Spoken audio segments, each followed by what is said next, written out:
no es un tema menor cuando me refiero a toda esta definición, porque la definición está diseñada por el Instituto Ethos, ¿sí? De Brasil. El Instituto Ethos de Brasil es uno de los institutos más importantes que hablan de responsabilidad empresarial y es el que ha sido el promotor o uno de los promotores más importantes de la norma ISO, ¿sí? La norma ISO de responsabilidad social. Con lo cual entonces hoy ya está casi, no podría, no podría decir que está reglamentada en un 100% porque no es obligatoria esa norma, pero sin embargo ha tenido una influencia muy importante en cómo se deben por lo menos como de referencia acerca de cómo se deben desarrollar las organizaciones, teniendo en cuenta la responsabilidad social. ¿Sí? ¿Avanzo? Sí, profe. Bueno, ahí paso entonces a otro tema. El Se otro tema escucha que re también... bien, Leo, se escucha re bien, así que si no hay preguntas, yo estoy siguiendo el chat, si no hay preguntas, seguí nomás. Bueno, entonces con lo cual ahora no me quiero ir demasiado, entonces el otro punto importante sobre el cual se debería trabajar es eso. Bueno, yo recién les comentaba que está la empresa, como ustedes pueden observar, y entonces me encuentro con que hay un montón de lo que habitualmente se llama como stakeholders, ¿sí? Los stakeholders son, sería como la traducción, sería como los grupos de interés. ¿Por qué se definen así? Porque ustedes tienen que tener en cuenta que hay, como se puede ver en el gráfico, hay una parte interesada, interna, que son los empleados, los gerentes, los propietarios de esa empresa. Y por otro lado, cada vez que pone una empresa, que alguien funda una empresa, y más en la actualidad, se encuentra con que hay partes interesadas externas. Interesadas en el sentido de que de alguna forma se ven afectadas o influenciadas por la fundación o por esa entidad. Entonces, cuando ustedes se ponen a analizar y deban hacer un análisis de una organización, deberán pensar de muchas formas, y una forma de pensarla tiene que ver con esto, ¿no? Con todos los grupos de interés que van a afectar de manera particular en algún punto a esa empresa. Entonces se van a encontrar con que, bueno, algunos son más fáciles, más sencillos, que tienen que ver con, bueno, con esto, los proveedores, el gobierno, las leyes, ¿sí?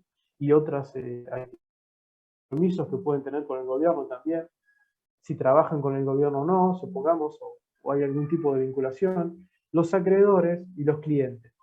Bueno, pero eso sería como bastante sencillo, pero ahí no termina la idea de un stakeholder, sino que ustedes tienen que ampliar un poco más este espectro y decir, bueno, también hay otros grupos de interés que se pueden ver afectados por esa organización, o que pueden tener incidencia en la organización. En tal caso podemos decir, como ven ahí, los sindicatos, universidades, y también la prensa, los medios de comunicación, ¿sí? Los medios de comunicación que pueden ser que ustedes lo han visto muy claramente en alguna empresa en particular, que pueden ser que denuncien algún tipo de irregularidad, ¿sí? Que puede ser con los empleados o también puede ser con el medio ambiente, cualquier otra cuestión en particular. Y bueno, lo mismo, ¿no? Esto de los sindicatos que también velan por la igualdad que veíamos de igualdad laboral, o las universidades, teniendo en cuenta que muchas veces la universidad también se compromete con determinadas empresas a poder favorecer, ¿sí? O poder compartir algunos conocimientos, alguna transferencia de conocimiento a esas organizaciones, y ahí puede ser que incluso hace una ida y vuelta, ¿sí? Cuando esa organización, supongamos, viene de otro país o tiene un puede ser útil a la universidad como una fuente promotora de conocimiento que se puede aplicar en una empresa en particular. Bueno, todos esos son los grupos de interés que llegar a encontrar. ¿Son todos nada más? No, en verdad, cada organización, y ustedes cuando hagan un análisis de los stakeholders, encontrarán con que aparecen algunos y pueden aparecer muchísimos más, dependiendo del origen, de la forma, del tamaño, bueno, de cómo se hace organización o empresa. Bueno, ahí como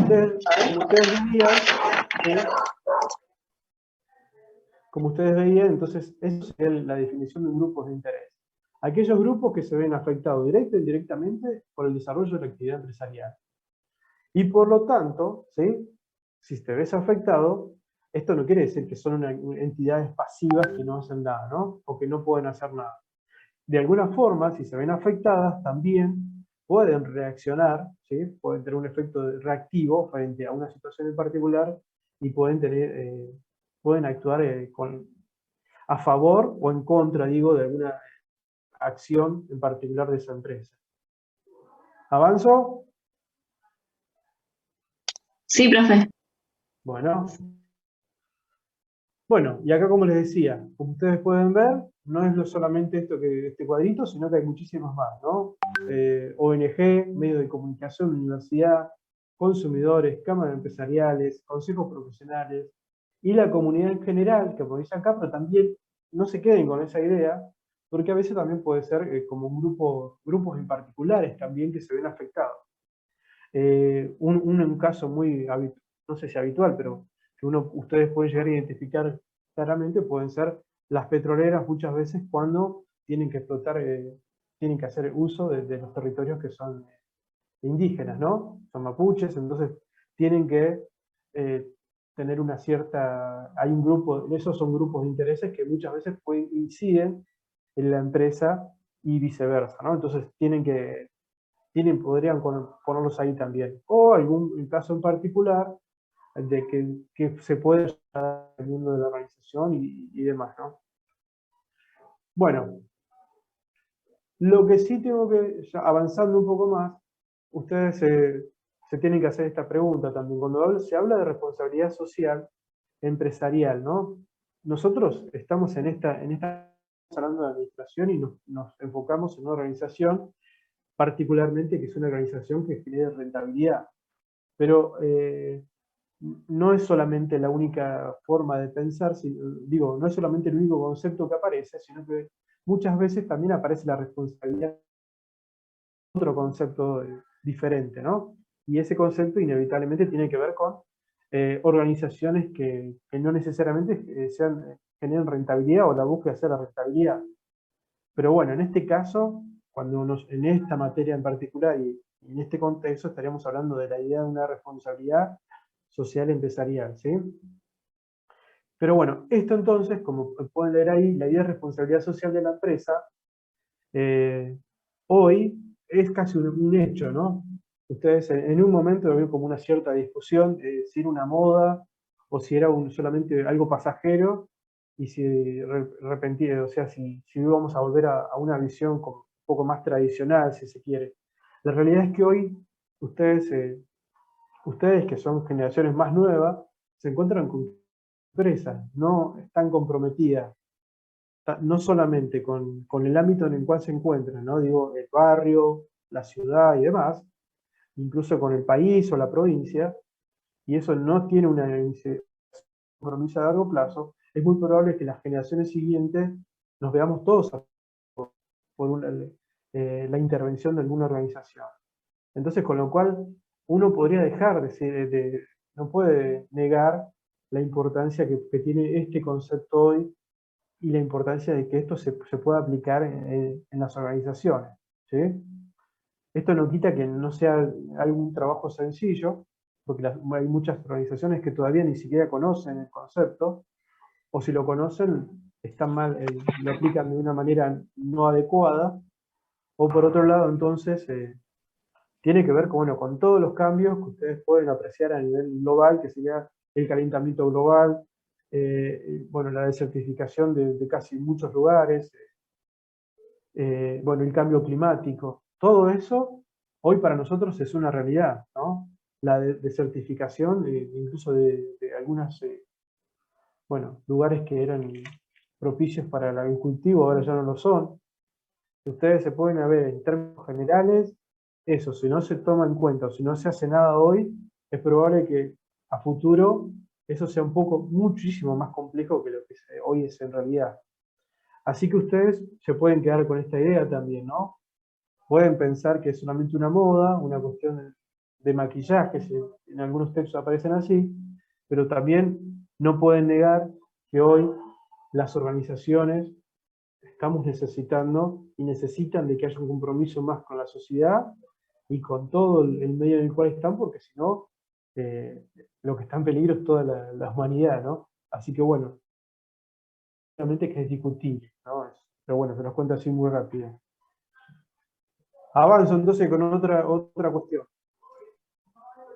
¿Hasta acá van bien? ¿Cuánto me queda? ¿Me fui ya de tema? Bueno, no, más o menos voy. ¿Sí? ¿Va quedando claro? ¿Alguna pregunta? Bien, Leo, sí. ¿Queda No, mucho? no, la mitad sería Ah, ahí, ok. pero Sí, voy. estás bien. No, pero estás bien, estás bien. Bueno, entonces lo que me queda acá, y esto no es menor, es que, por lo menos desde la materia, lo que se intenta también es pensar entonces el origen sería, ¿no? De alguna forma el origen de esta responsabilidad.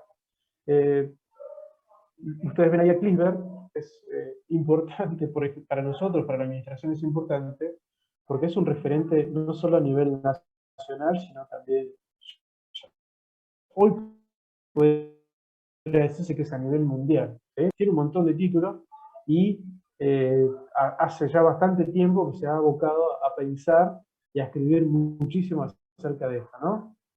Acerca de la responsabilidad social empresarial y de cómo esto, obviamente que incide, bueno, en las cuestiones actuales de la sociedad, pero también a futuro. Así que un poco a modo de presentación tiene que ver con eso. Lo que ustedes tienen que rescatar principalmente, y lo que a nosotros nos interesa también para la materia, son que ustedes piensen desde Clipper, desde el material que hay en Clipper, que piensen como la evolución que él propone, ¿sí? Y que va siendo como, hay tres momentos o tres fases, ¿sí? O etapas, como se leen acá, acerca de cómo ha ido evolucionando ese concepto, ¿sí? Bueno, a principios del siglo XX, hablando de 1920-30, pensar en que haya una responsabilidad empresarial era como casi lejano, casi poco probable de pensarse. Con lo cual, si les digo hoy, como ya les comenté y le adelanté, eso estamos pensando que hay una diferencia importante y ya la situación en la cual se encuentra el mundo es diferente. Pero bueno, entonces, para no irme demasiado de tema, entonces podría decir que menciona tres etapas que ustedes deberán estudiar. Por un lado, la etapa narcisista, ¿sí? Y que lo tienen que vincular con la cuestión, como con dos variables, pero no necesariamente tienen conexión, ¿sí? Uno lo podría hacer como una cuestión de temporalidad, entonces primero aparecería la empresa narcisista, después avanzaría la etapa de, ¿cómo se llama la otra? Filantrópica, ¿sí? Y finalmente de la filantropía empresarial, que define él, y finalmente la etapa de la responsabilidad social empresarial. Por un lado, entonces, uno podría hacer una temporalidad acerca de eso, ¿no? Hay una cierta vinculación en cómo se han ido gestando las etapas y cómo están actualmente. Eso por un lado. Pero no es Profe, un perdón, plan. ¿Eh? ¿cómo se llama la tercera etapa? Ahora la repito, ¿eh? Sí, sí, Ah, por eso. Pero te la digo ahí, mira. La alta responsabilidad, la denomina en el texto alta responsabilidad social empresarial, ¿sí? Así se llama, así la escribe él, ¿no? Alta, en verdad, lo que dice él. A ver si me lo tengo acá. Responsabilidad social empresarial, ¿sí? Entonces serían estas tres. Como les digo, ustedes pueden hacer una cierta vinculación con una cuestión temporal de cómo han ido evolucionando las organizaciones, pero también se pueden desligar de eso y pensar que hoy nosotros nos podemos encontrar con empresas que están pensando en una idea narcisista, con lo cual estaremos pensando que se ocupan y tienen como única obligación el beneficio de los accionistas, ¿sí? Podríamos pensar, entonces uno dice, bueno, puedo pensar históricamente y ahí es como que el concepto ese dominaba todas las esferas organizacionales. Bueno, pero hoy eso existe y de alguna forma sí. Hay empresas que están todavía, digo, no están, o sea, se dedican casi exclusivamente a generar beneficios sin pensar en las consecuencias que puede tener sobre el contexto y demás, ¿no? Después, la otra etapa tiene que ver con esto de la